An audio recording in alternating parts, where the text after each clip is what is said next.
Hi, good morning everyone. Our topic for today is about determination and discipline. Wala itong pagkakaiba sa consistency. Kasi once may gusto kang ma-achieve na goals sa buhay mo or mga dreams mo in life, you need to determine sa mga ginagawa mo at kailangan merong disiplina. At kung hindi ka determinado sa mga ginagawa mo, hindi mag-success o hindi magtutuloy-tuloy yung mga ginagawa mo na para magkaroon ito ng bunga. So, isa yan sa mga nakakatulong sa atin, yung pagiging determinado sa lahat ng ginagawa natin at meron disiplina. Kasi kung determinado ka lang din naman, why not? Hindi mo kailangan na kasi kapag undisciplined ka din sa ginagawa mo, determinado ka nga, pero wala namang disiplina, useless din naman. Nagkakaroon tayo ng adrenaline sa mga bagay kapag once na determinado tayo sa lahat ng ginagawa natin. Meron tayong goals na kailangang ma-achieve at meron tayong mga may purpose tayo kung bakit natin ginagawa yung isang bagay.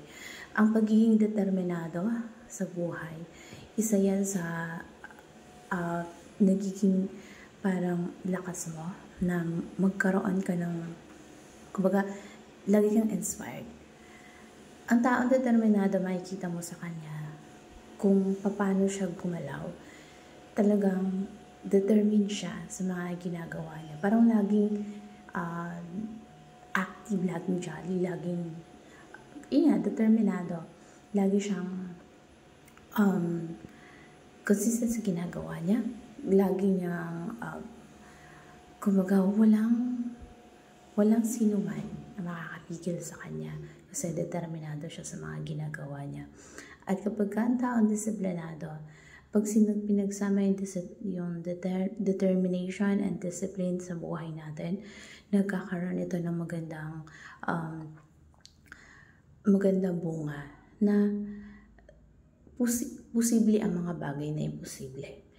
Kasi kahit nahihirapan na siya, kahit may mga balakid at may mga hadlang man sa mga ginagawa niya, ang taong disiplinado at determinado sa buhay, yan yung magandang combination kung paano niya lahat ng mga gusto niya, lahat ng mga goals niya, pwede niyang maabot, pwede niyang makuha kasi determinado siya sa ginagawa niya. At minsan kasi ang tao kapag determinado lang pero walang goals, walang vision kung ano yung gusto niyang mangyari at hindi siya disiplinado, may mga times na kahit determinado ka pero hindi ka disiplinado, isa to sa magandang combination kung paano ma-achieve mo yung goals mo at magkaroon ng mga bunga yung mga ginagawa mo. Dahil iniisip mo kung ano yung mga dapat mong gawin. Kasi kapag disiplinado ka, alam mo kung ano yung tama, kung ano yung karapat-dapat na ginagawa mo para magkaroon ng magandang resulta. At alam mo kung ano yung sistema na gagawin mo. Dahil yun yung dapat. Kapag dinidisiplina mo natin yung sarili natin at nagkakaroon tayo ng determination sa lahat ng mga ginagawa natin, para lang itong nagiging habit natin. Kapag determinado at disiplinado tayo sa mga ginagawa natin, nagiging natural na lang kung ano yung mga dapat natin ginagawa sa araw-araw. Katulad lang yan ng meron kang goals pero hindi mo ginagawa kung paano mangyayari yon, kung paano natin makukuha yung mga gusto natin. Hindi tayo consistent na yung dapat nating gawin araw-araw, pinapractice natin, ina-exercise natin. determinado tayong maabot yung mga pangarap natin, pero hindi natin dinidisiplina yung sarili natin at gawin araw-araw at paalalahanan natin yung sarili natin na gawin natin, na mag-focus tayo, mag-improve tayo araw-araw. Kung wala tayong disiplina, useless ang determination. Kasi determinado ka nga, pero hindi mo naman dinidisiplina yung sarili mo na ginagawa mo yung mga bagay na kailangan mong gawin para magkaroon ng resulta yung mga gusto mo. So, ito yung dalawang importante na combination na dapat mong ginagawa to improve yourself. Parang consistency din to, kasi once na determinado ka, kailangan ginagawa mo lagi.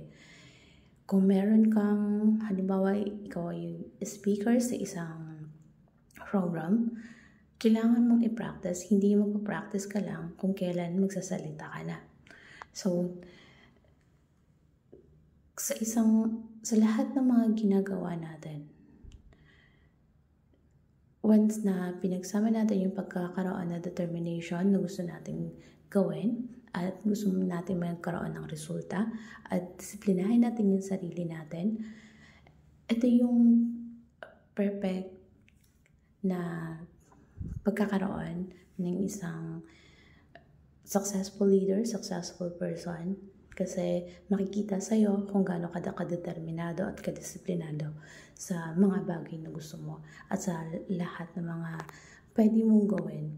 Makikita nila sa'yo kung ano yung pwedeng maging impact mo sa mga tao, lalo na sa mga member or sa sakupan mo.